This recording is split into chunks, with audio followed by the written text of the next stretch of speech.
అందరికీ నమస్కారం. సాయి న్యూస్ కి స్వాగతం. ఇప్పుడే అందిన వార్త. ఈపీఎఫ్ఓ పెన్షనర్లకు జనవరి 1 నుంచి అమలు.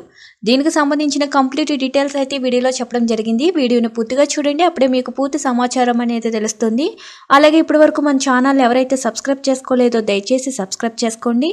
అదేవిధంగా లైక్ చేయడం మాత్రం మర్చిపోకండి. లేట్ చేయకుండా వివరాల్లోకి అయితే వెళ్ళిపోదాం. ఈపీఎస్ పెన్షన్దారులకు కేంద్రం గుడ్ న్యూస్ చెప్పింది. దేశంలో ఎక్కడి నుంచైనా ఏ బ్యాంకు నుంచైనా పెన్షన్ తీసుకునేందుకు వీలు కల్పించింది. ఈ మేరకు సెంట్రలైజ్డ్ పెన్షన్ పేమెంట్ సిస్టమ్ తీసుకొచ్చేందుకు ఈపీఎఫ్ ఆమోదం తెలిపినట్లు కేంద్ర కార్మిక శాఖ మంత్రి, EPF trust board chairman Mansukh Mandaviya వెల్లడించారు. 2025 జనవరి 1 నుంచి ఈ సదుపాయం అందుబాటులోకి రానుందని తెలిపారు.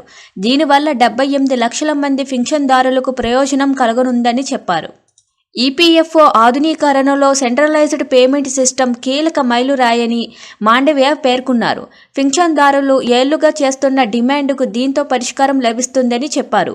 దీనివల్ల పెన్షనర్లు ఇకపై దేశంలో ఏ ప్రాంతం నుంచైనా, ఏ బ్యాంకుకు చెందిన ఏ శాఖ నుంచైనా పింఛన్ పొందే వీలుంటుందన్నారు.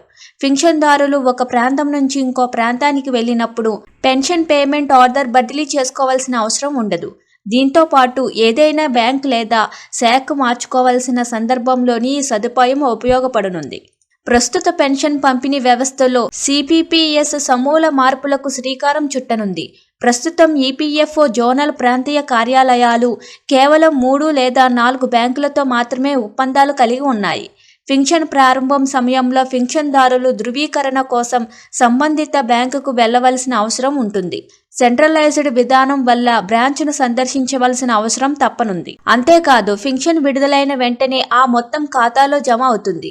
ఈ కొత్త వ్యవస్థలో పింఛన్ పంపిణీలో ఖర్చు సైతం తగ్గుతుందని ఈపీఎఫ్ఓ భావిస్తుంది. తదుపరి దశలో ఆధార్ ఆధారిత పేమెంట్ సిస్టమ్ను కూడా అందుబాటులోకి తీసుకురానున్నట్లు మాండవీయ తెలిపారు. Thank you for watching this video.